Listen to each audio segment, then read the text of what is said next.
গাজীপুরের যতগুলো বিল রয়েছে তার মধ্যে সবচেয়ে সুপরিচিত এবং জনপ্রিয় হলো মকশ বিল, যা গাজীপুর জেলার কালিয়াকৈর থানার বড়ইবাড়ি বাজার সংলগ্ন অবস্থিত।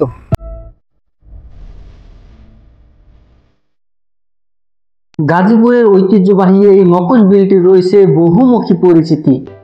ভৌগোলিক অবস্থান, প্রাকৃতিক সৌন্দর্য আর উন্নত যাতায়াত ব্যবস্থা এটিকে এনে দিয়েছে আকাশচুম্বী জনপ্রিয়তা। বিলটির শীত মৌসুম আর বর্ষা মৌসুমের দৃশ্য সম্পূর্ণই আলাদা। শীত মৌসুমে এখানে মূলত ধান চাষ করা হয় আর বর্ষা মৌসুমে মাছ শিকার করা হয় এই বিলে। প্রায় সারা বছরই এখানে বক সহ অন্যান্য কিছু প্রজাতির পাখির অভয়ারণ্য। মকশ বিল ও তুরাগতীর সংলগ্ন বাঁশঝাড় ও অন্যান্য বড় গাছে এইসব পাখি নিরাপদে বসবাস করে থাকে। বর্ষার শুরুতে এখানকার মানুষজন নৌকা মেরামতের মাধ্যমে প্রস্তুতি নিতে থাকে আগত দর্শনার্থীদের চাহিদা পূরণের জন্য।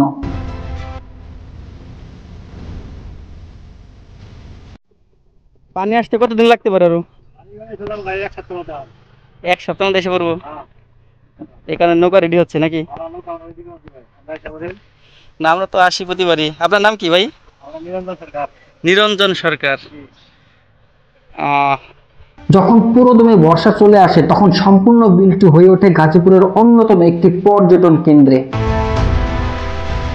বিলের বুকে ভেসে বেড়ানো রং বেরঙের নৌকাগুলো যেন বিলটির সৌন্দর্য বাড়িয়ে দেয় বহুগুণ। পর্যটকদের চাহিদা মাথায় রেখে এখানে রয়েছে পর্যাপ্ত সংখ্যক ইঞ্জিন চালিত নৌকা। এগুলো ভাড়া করে পর্যটকরা তাদের প্রিয়জনদের সাথে নিয়ে কিছু সময়ের জন্য হারিয়ে যায় বিলের বুকে। ছুটির দিনগুলোতে এখানে থাকে উপচে পড়া ভিড়। আগত দর্শনার্থীদের সবচেয়ে আকর্ষণের জায়গা হলো মনপুরা দ্বীপ। প্রায় চারপাশে পানি বেষ্টিত এই দ্বীপের এক পাশে সামান্য পথ রয়েছে লোকালয়ের সাথে সংযুক্ত। অথই জলে জেগে থাকা এই মনপুরা দ্বীপে যাওয়ার জন্য মানুষ নৌকা ভাড়া করে থাকে। কেউ কেউ দল বেঁধে এখানে এসে বনভোজনের কাজটিও সেরে ফেলে। মনপুরা দ্বীপের সৌন্দর্যের খবর এখন ছড়িয়ে পড়েছে জেলার বাহিরেও। তবে কয়েক বছর যাবৎ বিলের বুকে জন্ম নেওয়া অজস্র কচুরিপানা বিলের সৌন্দর্যকে নেতিবাচক প্রভাব সৃষ্টি করে তুলেছে। নৌকা চলাচলে বাধা, মাছ শিকারে বাধা সহ অন্যান্য অনেক সমস্যা সৃষ্টি করে চলেছে এগুলো। স্থানীয় ভাষায় এই কচুরিপানাগুলোকে দল নামে ডাকা হয়।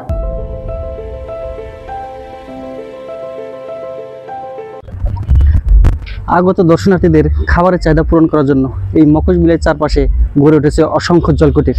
আপনি আপনার পছন্দ খাবার অনায়াসে এখান থেকে কিনে খেতে পারবেন। মকশ বিলকে কেন্দ্র করে জেলার বাঁশতলী, বড়ইবাড়ি, তালতলী সহ পাশের বেশ কিছু এলাকায় গড়ে উঠেছে অসংখ্য জলকুটির। বাঁশ কিংবা সিমেন্টের খুঁটির উপর নির্মিত এই সব রং বেরঙের জলকুটিরগুলো পর্যটকদের আকর্ষণ বাড়িয়ে দেয় বহুগুণ। রাতের বেলা এই সব জলকুটিরের আলোকসজ্জা ছড়িয়ে পড়ে বিল জুড়ে কিংবা তার থেকেও দূরে। দূর থেকে এসব আলোকসজ্জা দেখতে খুবই চমৎকার ও মনোরম হয়ে থাকে। ঘোরাঘুরির ফাঁকে ফাঁকে পর্যটকরা এইসব জলকুটিরে এসে তাদের পছন্দের খাবারের স্বাদ উপভোগ করে। আমি এমন একটা জলকুটিরে বসে ফুচকা অর্ডার করেছি। এখানে আপনি ফুচকা, বার্গার সহ বিভিন্ন কোল্ড ড্রিঙ্কস পেয়ে থাকবেন।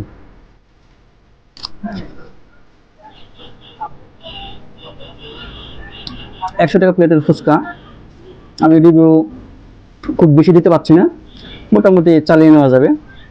তো আপনি যাচাই করে খাবারের অর্ডার দিতে পারেন।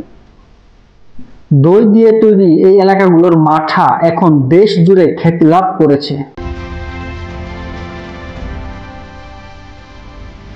মকশ বিল গাজীপুরের গর্ব। মকশ বিল গাজীপুরের ঐতিহ্য ও প্রাচীন জনপদের সাক্ষী। কিন্তু অত্যন্ত পরিতাপের বিষয় হলো পার্শ্ববর্তী এলাকার কারখানাগুলোর কালো দূষিত পানি এই বিলের বাস্তুসংস্থান ও পরিবেশের উপর ব্যাপক ক্ষতি করে চলেছে। পাশাপাশি স্থানীয় লোকজন আর আগের মতো ফসল জন্মাতে পারে না এবং আগের মতো পর্যাপ্ত মাছ না থাকায় তারা মাছ শিকার করে ভালোভাবে জীবিকাও নির্বাহ করতে পারছে না। কাজেই যথাযথ কর্তৃপক্ষের নিকট এই বিলের পরিচ্ছন্নতা ও স্বাভাবিক পরিবেশ ধরে রাখার জন্য উপযুক্ত ও কার্যকরী পদক্ষেপ কামনা করছি। আমরা আমাদের আজকের ভিডিওটি সমাপ্ত করার দ্বারপ্রান্তে রয়েছি। আমাদের ভিডিওটি আপনার ভালো লাগলে অনুগ্রহ করে লাইক, কমেন্ট, শেয়ার করার মাধ্যমে আপনার ভালো লাগার বহিঃপ্রকাশ ঘটান। আর আপনি যদি আমাদের চ্যানেলে নতুন হয়ে থাকেন তাহলে বাংলাদেশের আনাচে কানাচে গড়ে ওঠা সভ্যতা, সংস্কৃতি ও ইতিহাস ঐতিহ্যময় তথ্যবহুল ভিডিও পেতে আমাদের ট্রাভেল ডকুমেন্টারি ইউটিউব চ্যানেলটি সাবস্ক্রাইব করুন এবং পাশে থাকা বেল আইকনটি ক্লিক করার মাধ্যমে আপনি আমাদের পরবর্তী ভিডিওটি পেয়ে যাবেন সবার আগে। সকলে ভালো থাকবেন, সুস্থ থাকবেন, এই প্রত্যাশা নিয়ে আমি এস এম আব্দুল সালাম আজকের ভিডিওটি ইতি টানছি। আল্লাহ হাফেজ।